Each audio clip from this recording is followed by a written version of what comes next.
Do Pão na Chapa, nós temos uma novidade hoje para você com qualidade, credibilidade e muito respeito aqui no nosso programa. Quando a gente fala de política, todo mundo sabe que política é coisa séria, que a gente tem que entender que os meandros da política. E a gente trouxe hoje no nosso programa um dos maiores, para mim, se não um maior analista político da história aqui do Brasil atual, que conhece profundamente. Eu estou falando de dois célebres jornalistas, o Alexandre Jardim e o Rodolfo Lago, que vai fazer uma análise do Congresso Nacional, do que ficou das eleições. Presta atenção nessa análise. Uma cortesia, uma parceria com o Jornal de Brasília. E Imagem e Credibilidade.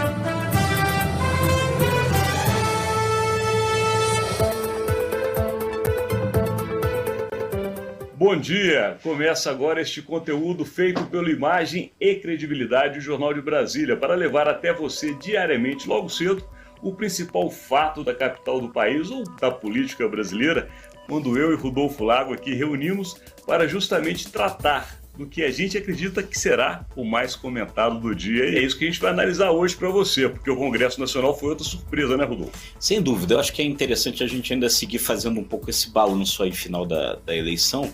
E o que a gente verifica, né, Alexandre, é que houve de fato, isso daí é uma coisa inegável, né, um crescimento da direita, né, do grupo mais bolsonarista, né, no Congresso, o que torna, certamente, vamos lembrar que quem saiu na frente no primeiro turno para a eleição presidencial foi o Lula, né, que vai ter que conviver com o Congresso. Se ele vier a ser eleito no segundo turno, ele vai ter dificuldades ali, né? Porque o PL, né? O que não torna, desculpa de interromper, Rodolfo, também a vida muito fácil para Bolsonaro se ganhar. Porque nós sabemos que, na verdade, quem ganhou no Congresso é aquele chamado Centrão. Que Exatamente. Tem aquela velha política do toma lá da cá. Mas continua, Rodolfo. Exatamente. Você vai ter ali muita negociação, né? O PL, que é o partido do presidente Bolsonaro, passa a ser o partido com as maiores bancadas tanto na Câmara quanto no Senado. O PL elegeu 99 deputados, né? O PL vai passar a ter 14 senadores, né? Não é que elegeu 14 senadores, porque é importante a gente lembrar que o Senado agora, nessa eleição, só renova 1/3, ou seja, ele renovou 27 senadores. O restante são os senadores que já estavam, né? E nessa composição do Senado também é interessante a gente poder pontuar que a maioria que ganhou desses 27 são também chamados da direita. Mas nós temos alguns ali que, apesar de serem considerados de direita, não são bolsonaristas. O caso, por exemplo, emblemático de Sérgio Moro, que brigou publicamente com o presidente da República. E se vier a ser novamente presidente, vai ter em Moro um calo no sapato, ali, uma pedra no sapato dele no Senado. Como se comportará Sérgio Moro, né? E você tem, de qualquer jeito, né, Alexandre, embora seja inegável esse crescimento da direita, algumas entradas de figuras de esquerda que são importantes e que eu acho que é bom a gente lembrar. Por exemplo, no Maranhão, sai o bolsonarista Roberto Rocha para entrar Flávio Dino, do PCdoB, ex-governador. O Guilherme Boulos foi o deputado mais votado de São Paulo.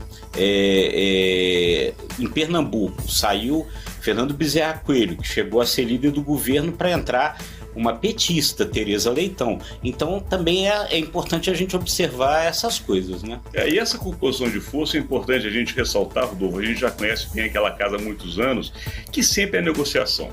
E nesse ponto, o Lula, se vier a ser presidente da República novamente, ele sabe como negociar muito bem com o Congresso Nacional.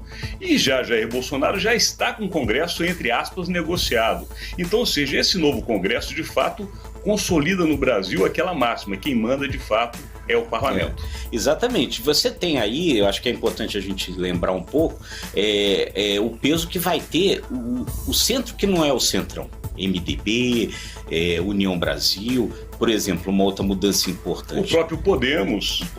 Outra mudança importante que eu acho que é bom a gente lembrar. Lá em Alagoas saiu Fernando Collor para entrar dessa linha do MDB e tal, Renan Filho do senador Renan Calheiros. Uma outra mudança importante. Essa mudança é importante porque há alguns candidatos, inclusive, que atualmente são senadores, mas são também candidatos que, se saírem do Senado, por exemplo, quem entra, será que será bolsonarista ou lulista? Quem será que vai contrapor essa força? Mas, de qualquer maneira, é importante a gente lembrar que, de fato, a composição da Câmara dos Deputados, em especial, né, Rodolfo, eu acho que nunca foi tão à direita. Exatamente. E no Senado Federal existe uma tendência mais à direita, mas ficou um pouco mais equilibrado. Exatamente, porque é isso que a gente precisa lembrar.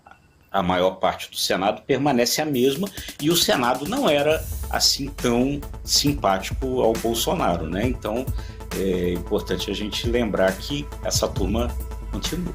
E nós também continuamos amanhã com mais análise, essa semana dedicada justamente o que saiu desse primeiro turno, tentando levar para você um pouco da consequência e dos reflexos. Depois falaremos um pouco mais sobre o que acontecerá no segundo turno, mas isso é para depois. Para depois. E não sai mais de casa sem a gente, né? Que agora a gente orienta você de manhã. Sempre com o Grupo Imagem e Credibilidade e o Jornal de Brasília. Muito obrigado e até amanhã. Top de linha, top de linha. Então, olha, essa é a novidade de hoje do nosso programa. Aliás, uma série de novidades que esse programa não para não. Aqui, informação com qualidade e credibilidade para levar até você, nobre ouvinte do Pão na Chapa, tudo que há de melhor de notícia, entretenimento e cultura aqui na sua revista eletrônica. 6 horas e 35